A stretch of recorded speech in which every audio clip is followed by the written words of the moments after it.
for more videos on how to apply and secure admissions with grants and scholarships in UK and USA. Don't forget to subscribe to this channel.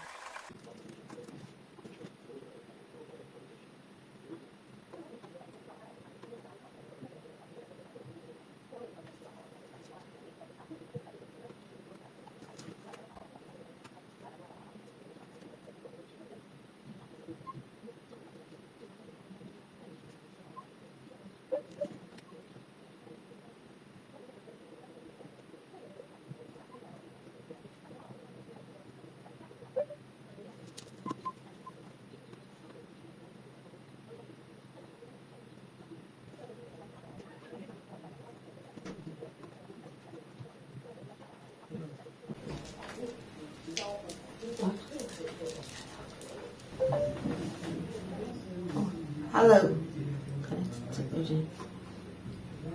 Okay. I can see you, but I can't hear you. Hello, I can hear you now. Can you hear me? Good. Yes, I can hear you now. Okay. Yeah. Well done. Thank you. How are you? I'm fine, are you? Very good, thank you.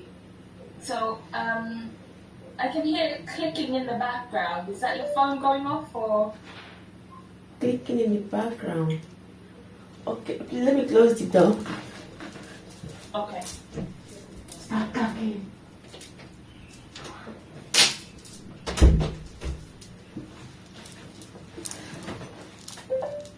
Is it better now? Okay. Yeah, I think it's a lot quieter now. That's fine. So my name is Twilam Kombo. I'm one of the lecturers at Roehampton University. What would you like me to call you today? You can call me Ebele. Okay, Abele, nice to meet you and welcome to your interview. Thank you. Nice to We'll go meet straight you. into your interview now. What's going to happen is I'm going to start recording because when we interview students, we record all our interviews so that colleagues can watch them back and also have their review as well. Okay, are you okay for me to record? Yeah, it's okay. All right.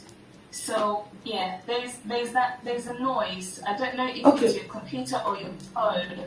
Oh, wait. I can hear it go. Okay, please let me sign off. Let me sign off. I'm sorry. That's fine. We're 2 minutes into your interview, so I hope you have enough time for the questions. Okay. Have you got your ID with you? Yes. Okay, right. So if you just get your ID ready for me, I'll start recording. I'll do the introduction again, but I will ask you to hold up the ID when I start recording, okay? Okay. All right. Record here. Recording in progress. Okay, so once again, welcome to your interview. My name is Twilam Kombo, and your full name for me? Okay, my name is Ebele Mary Rose Ewaya. Nice to meet you, Twilam Kombo. All right, that's fine. So as I explained before, we record all our interviews so that colleagues can also have a chance to review the interviews as well. Okay? Okay. So are you okay for me to carry on the interview while recording? Yeah, I'm okay with that. Okay. So have you got some ID with you today? Yes, I have. All right. If I can just get you to hold it up still to the camera, a bit closer so I can see. Okay. Just the ID is fine. Okay. If you just yeah. Okay. Lift it up a little. Okay. And just hold it still, just so the camera can pick up the. All right, that's fine. All right. Thank you. Thanks very much. You're welcome. So, what ID is that? Your passport? Okay, yeah, that's my passport, Nigerian passport. Okay, thank you. Okay.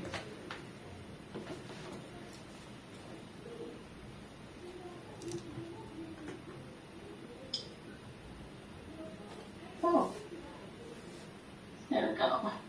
What program are you applying for, Abele?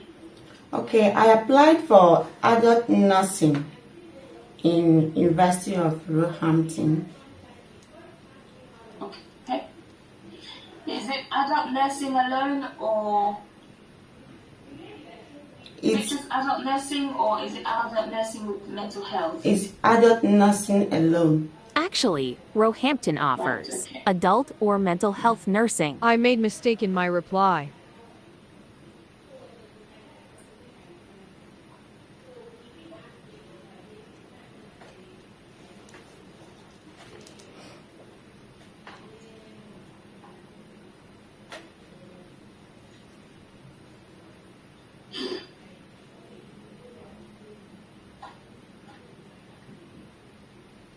All right.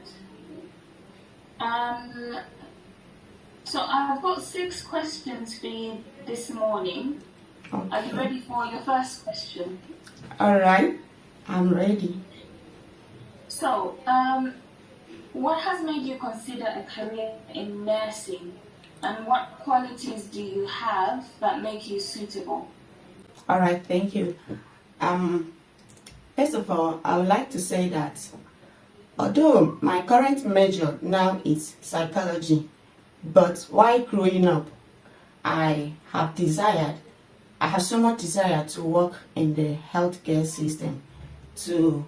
I have this joy and interest in it while growing up because I had an auntie who is a nurse, and I grew up watching her give care and treatment to patients.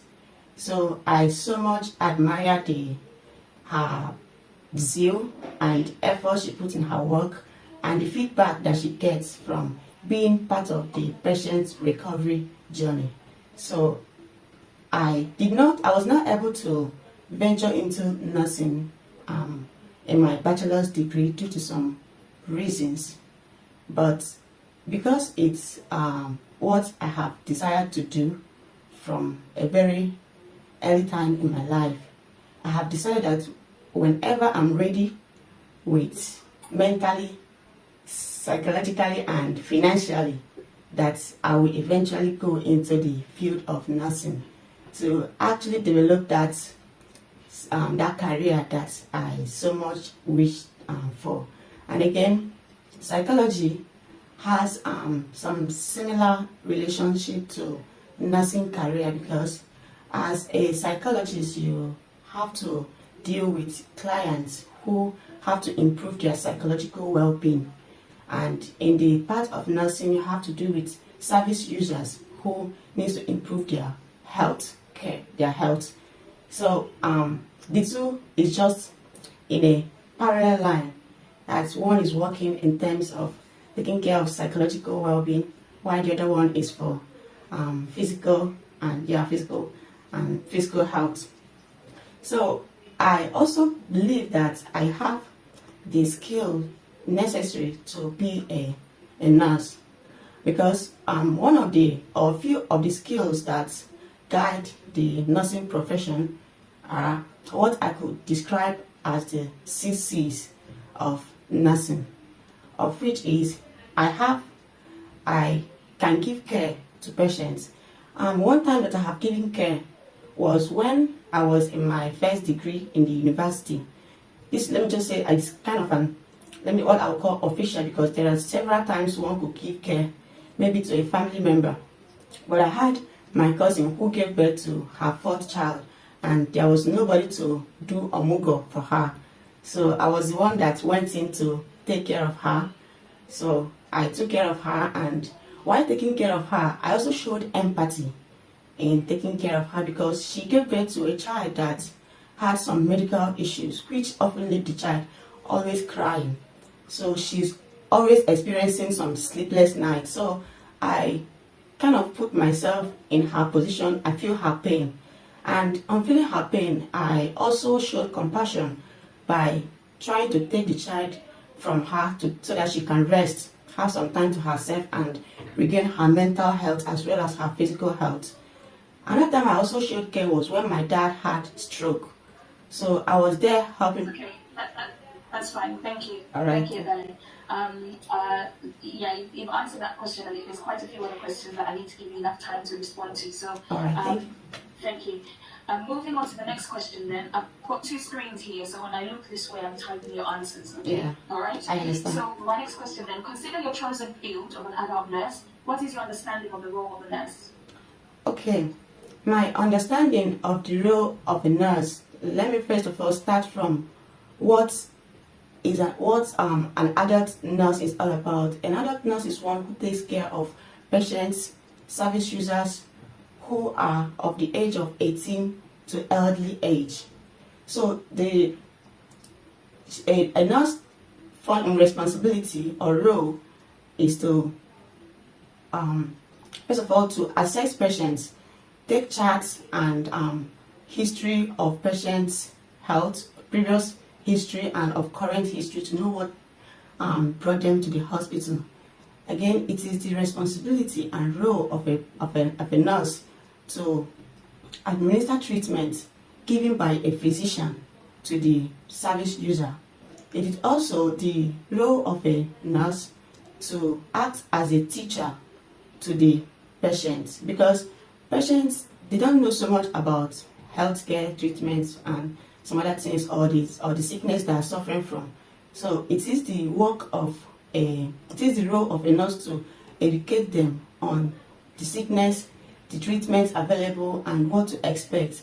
It is also the role of a nurse to be an advocate for the patient. An advocate in the sense that when a patient complains of any discomfort or anything, it is her responsibility to write this discomfort down and relate it to the physician or doctor in charge, and also to explain in clear language to the doctor to actually know what the patient is feeling in order to give a treatment suitable for the patient.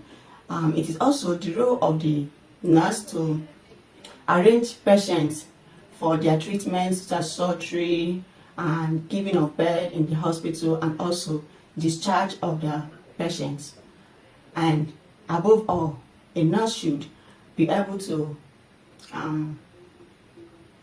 not give comfort, like let the patients feel at home, be able to trust the patient, know their state, their psychological well-being, because apart from being physically sick, somebody can have depression from being sick. So you have to give a listening ear to the patient and make eye contact to let them know that, okay, I'm actually listening to what you are saying, and okay, I feel what you are feeling, and okay, this is how we can solve the problem. Yeah. Okay.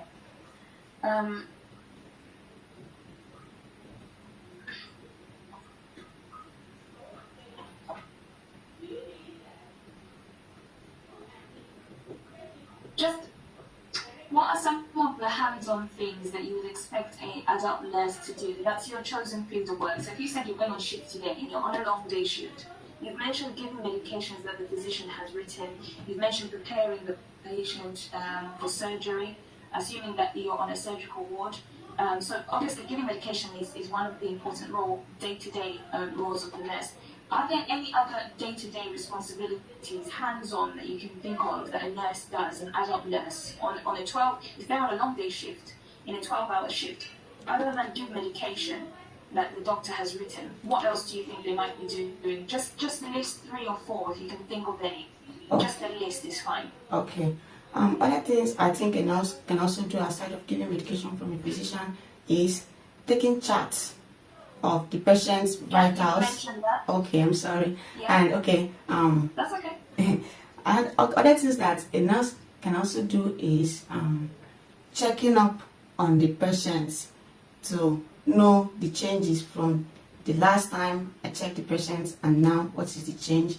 And also, yeah, I forgot to mention, when a nurse first coming to work, he or she is supposed to transfer duty by telling the person taking off from work, okay, this is the situation at hand, this is this, and yeah, like transfer of work, give information of what is on ground. And again, yeah. Okay, please give me some time, let me think. That's okay. Okay.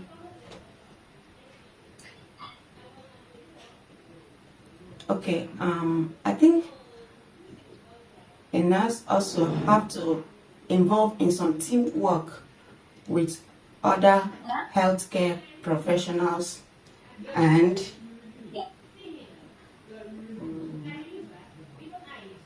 Sorry, seems I'm running out That's okay, of. that's fine. Shall we move on to the next question? Okay. Yeah? Yeah, that's fine. I just thought if you wanted to add anything to it, that's fine. So the next question then. You have a role as a volunteer and have accompanied a patient to hospital who is going to be admitted for an operation. How do you think they might be feeling and what could you do to help? Okay, are you asking as a role of a nurse or just accompanying someone to the hospital? So I'll read the question again for you. Okay? Alright, thank you. You have a role as a volunteer Okay. and you've accompanied a patient to hospital who will be admitted for an operation. What do you think might be their feeling? How are they feeling and what could you do to help? Okay.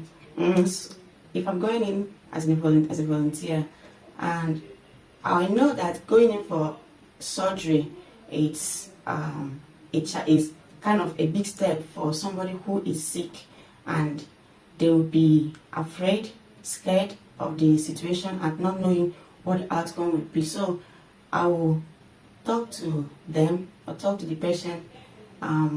Okay, it's okay to be afraid, but it's fine that I will be there for you.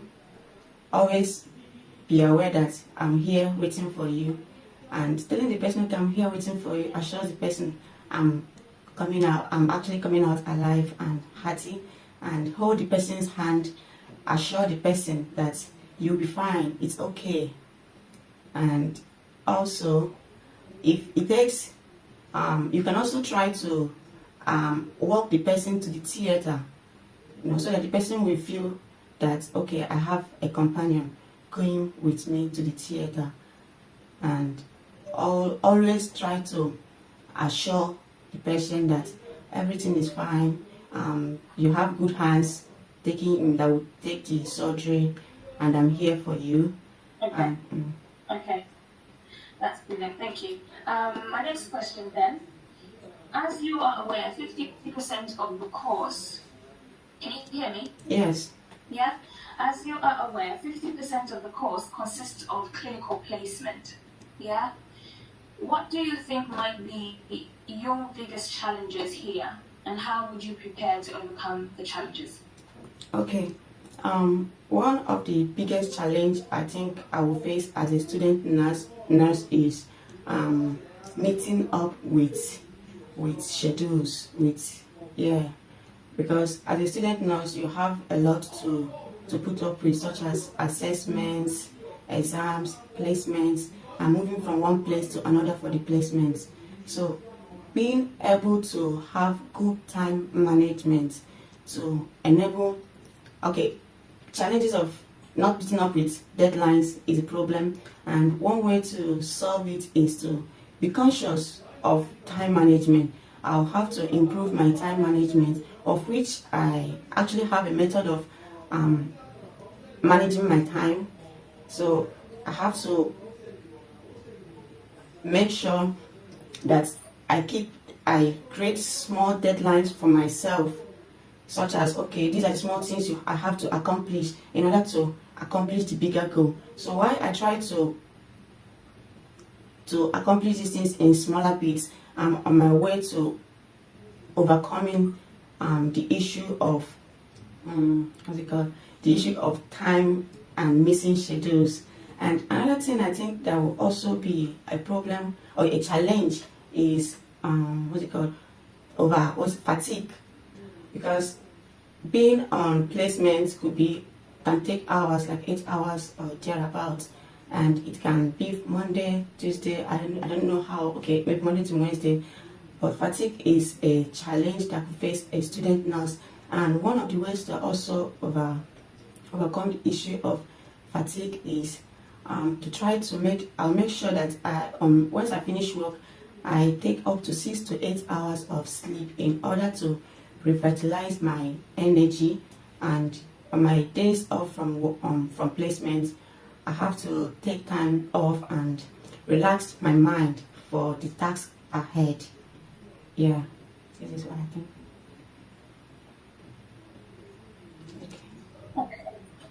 Thank you very much. 2 more questions. Okay. You're almost there.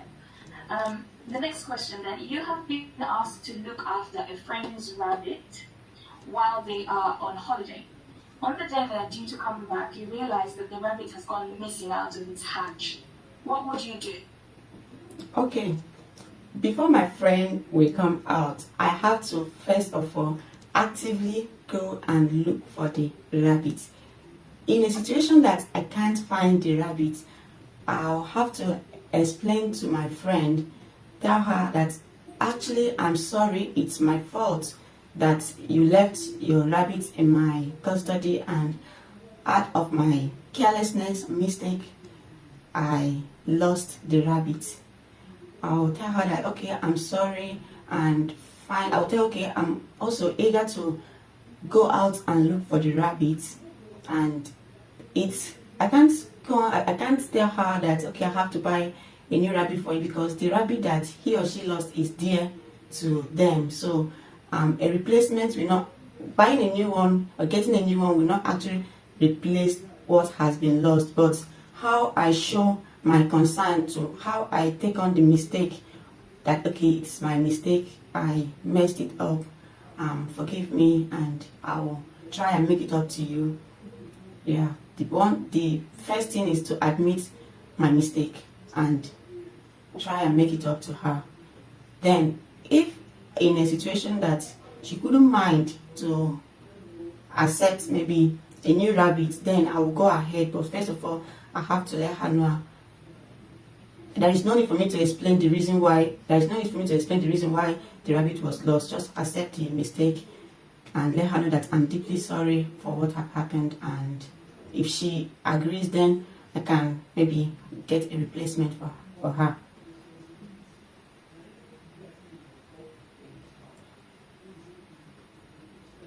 Yeah.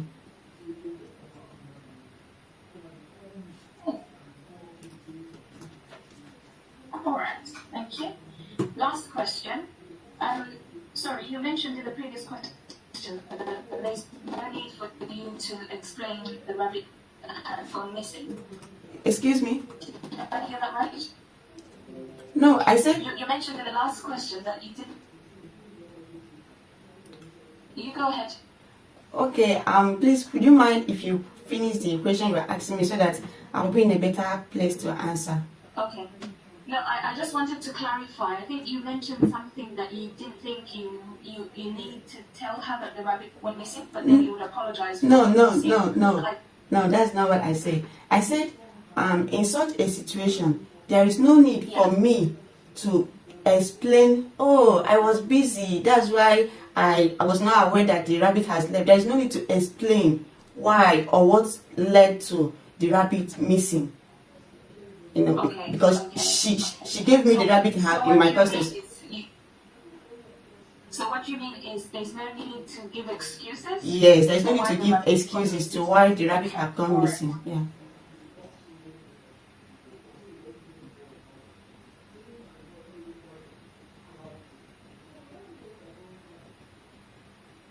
Yeah, I just needed to clarify that because I heard you say that you would be honest and tell her it's gone missing, but then you said that there would be no need to explain it's gone missing. Yeah, I also felt thank you for it's kind of contradicting somehow. No need for excuses. Yeah. Okay, fine. Alright. Well, good luck with finding the rabbit, and if you don't find it, hopefully she will let you buy a replacement one, as you mentioned. So the last question then, Avele. You have been given a project to present in a group at university. The presentation contributes to your coursework, so it will be assessed. Now, one of the participants in your group hasn't contributed to the work, and the group is not happy with her. How would you approach this situation? Okay. First of all, it's a group work, so it is expected that everyone will participate in the work. But if one of us have not participated or contributed to the group work and everybody is angry, first of all, I will try to let all of us in the group to know why. No, Can you hear me? I lost you. There was a bit of a Okay. weird sound, but got you back, yeah? Okay. I said, in such situation, I will have to let everyone maybe sit down. If everybody is angry that one of us have not contributed, we should have a conversation, because it's a teamwork. So we have to actually know why one of us have not contributed, because we should not be judgmental without knowing the reason why something happened. So we have to first of all hear from her and see, okay, what actually caused her not to contribute to the project. Then it will be that she have a reason or something is hindering her from contributing. If there is a reason, a reason that is actually preventing her from contributing, we have to tackle the problem, help her to solve the problem. But if that she does not want to contribute to the project, I think in that situation we have to calmly, with respect, talk to her to know, okay, this is the aim of this project. You have to be part of it in order to actually say, okay, this project that we contributed, I know something that happened in it and I'm part of it. If it's like exam, that we're going to take exam, or that they're going to give us score, at least if they're saying that your group passed with A, you should be able to know, okay, this is how to do what we actually had A in. So we should be able to let her know the benefits of taking part in the project if she doesn't want to actually be active in the project. In this situation, I believe that if we're able to clear to her, even if all of us we come out in flying colors and you don't know what actually we did to be able to read this point in time, it will affect you if it's if it's what you have to use in the future to actually show a skill. So be able to talk to her. First of all, we're not supposed to be judgmental, and when we talk to her, we have to be respectful and respect her opinion, and in our own way try to let her see what is right to do.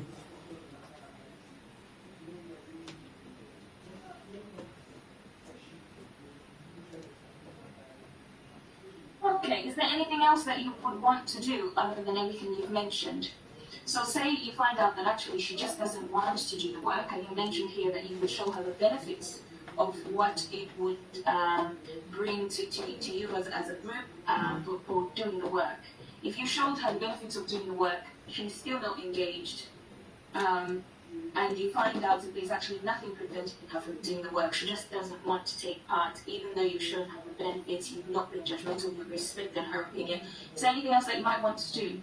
Okay, I think that's where integrity and being honest will come in, because if, let me give an example that it's about getting grades, assignments, or anything of that nature, and let me use a student nurse for example, because you have to deal with patients' health care, which could be a matter of life and death, and somebody is actively not taking part and does not want to take part, and you have done everything in your possible best to let her do so, and she doesn't want to do. You have to let the the people in charge of the project to know about one of you who has actively and voluntarily refused to be part of the project, because you have tried your best to let them be part of it and they don't want to, and letting them, keeping a blind eye to it, will be going against the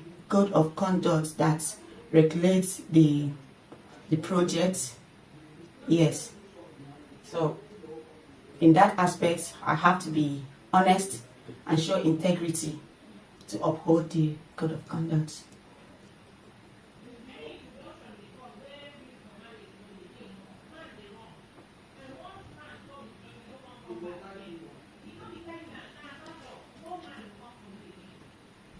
Okay, that's fine. That's the last question I had for you. Have you got any questions for me, Tom? Okay, okay, first of all, okay, I think I saw the outcome of this interview will be in few days' time. Yeah, it will come from admissions, not long from now. I'm not sure when, but it doesn't usually take that long for them to get back to you. Probably end of the week or beginning of next week. Okay, then because I read the PPT that was sent to me. I saw placements, and I just want to know, in every semester, is it like 50% placements and 50% classwork?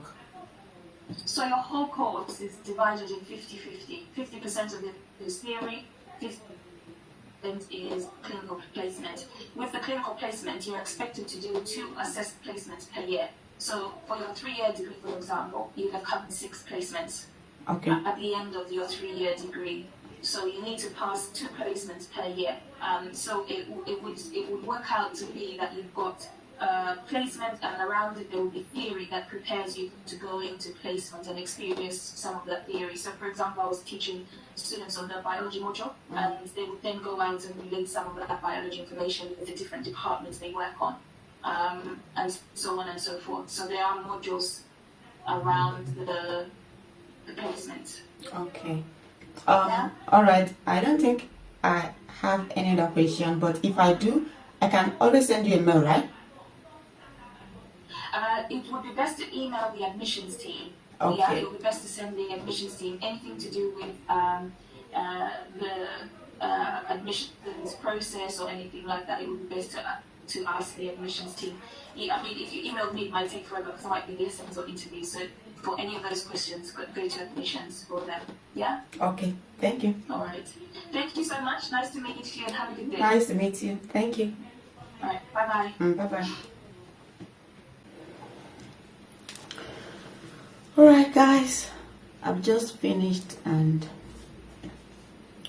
I'm not praising myself because I'm not the interviewers committee, but the only thing I can say is that I was much calm today, not confident, or a little bit of confidence, but not overconfident.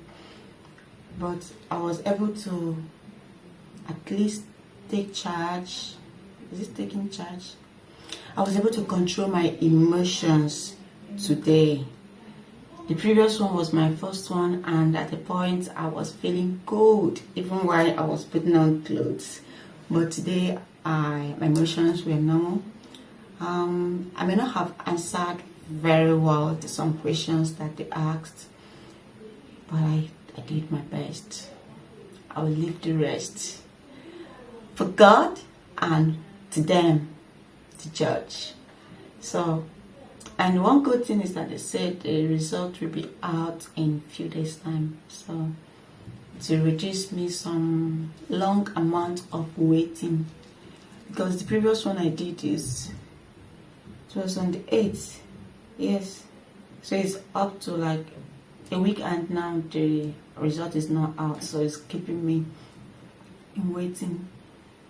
So guys, I'm happy to have taken you through the process of my nursing school interview.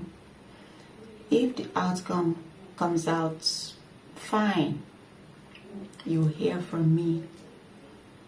If it doesn't come out fine, I'm not sure if I'll release this video because that means I will not be studying nursing, but maybe I'll release it to at least give insights to future student nurses who will be preparing for interview.